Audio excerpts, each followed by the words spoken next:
and welcome to Discovering Goodness Meditation. Embrace gratitude for yourself and others. This is a practice that can be done in any posture. Just be relaxed, be at ease. See if you can begin to trace back all those people who are involved in your interest and meditation. Someone might have given you a book, read you a poem, played you a piece of music, or told you about their meditation experience.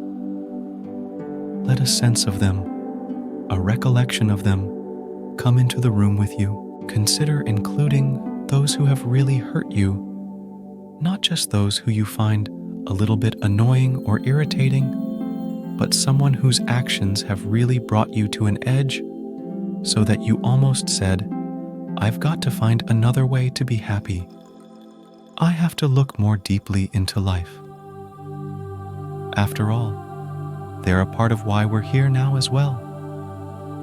Maybe you had a teacher who instilled the love of learning and a willingness to be adventurous. Maybe you had a parent who instilled confidence in your ability to try new things or explore new terrain. Maybe you've had a child who's opened you up to a sense of wonder and interest. Just let them be here with you now. What about the clothing that you're wearing?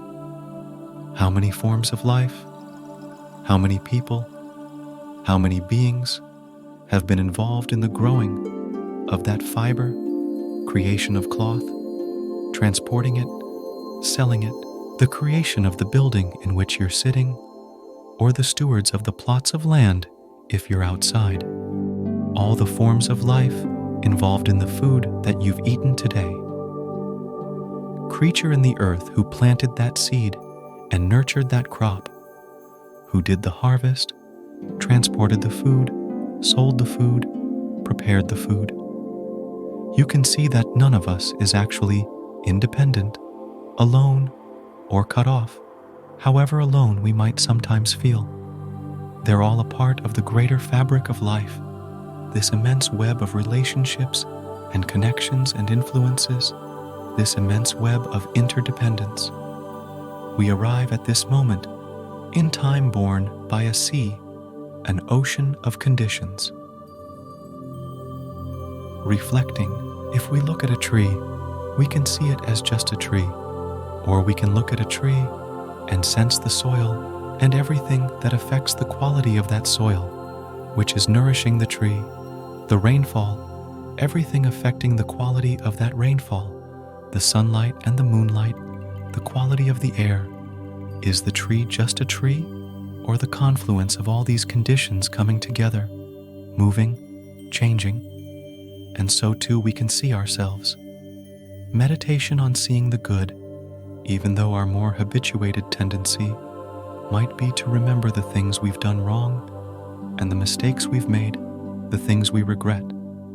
We can consciously shift our attention to include the good within ourselves, and so too when we look at others.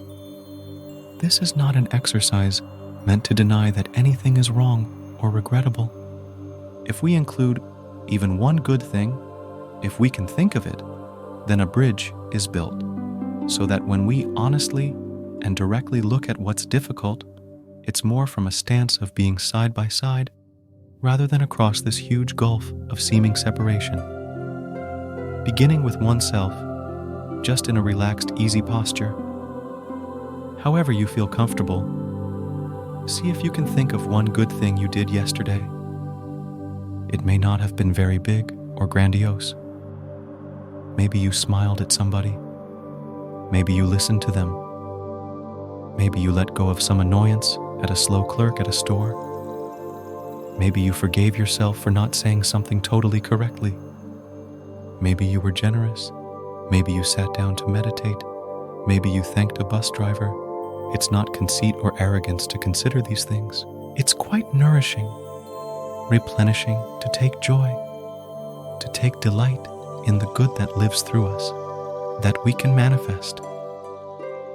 If at any time, whether with ourselves or somebody else, we cannot think of something good, then there's another reflection that we do. which is simply to recall that all beings want to be happy. Everybody wants to be happy. This urge towards happiness is nothing to be squeamish about or feel funny about. The problem is not the urge.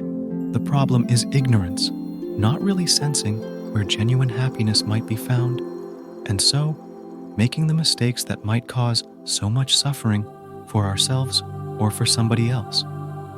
That urge toward happiness itself is rightful, it's appropriate. When we can combine it with wisdom instead of with ignorance, it becomes like a homing instinct for freedom and can help us cut through many obstacles. We start with ourselves and then with others, looking for the good. If it's just not going to happen that way, we switch to this other reflection, recalling that all beings want to be happy. Think of a benefactor, someone who's helped you. Here, their good qualities might come in a rush. You can appreciate that about them, those aspects, those efforts, those acts of kindness. Think of a good friend. Appreciate the good within them. Think of someone you know who's having a difficult time right now. They're ill or hurting. Think of the good within them, the times they've reached out to help others, their own sources of strength. You can see that this person is not just the problem, but something bigger. Think of someone you have a little bit of difficulty with, a conflict, unease. See if you can find some good reflected in things they've done, choices they've made. If not, you can switch to that other reflection, remembering that they too, just like each one of us, wants to be happy. They want to be happy. Everybody wants the same sense of belonging, feeling at home in this body, this mind, this life. Ignorance is a very strong force. I will close with a few moments of the reflection that all beings want to be happy. May they be happy? You can silently repeat that over and over again. You can close the session with a few moments of reflection that all beings want to be happy. May they be happy. You can silently repeat those phrases again and again. All beings want to be happy. May they be happy.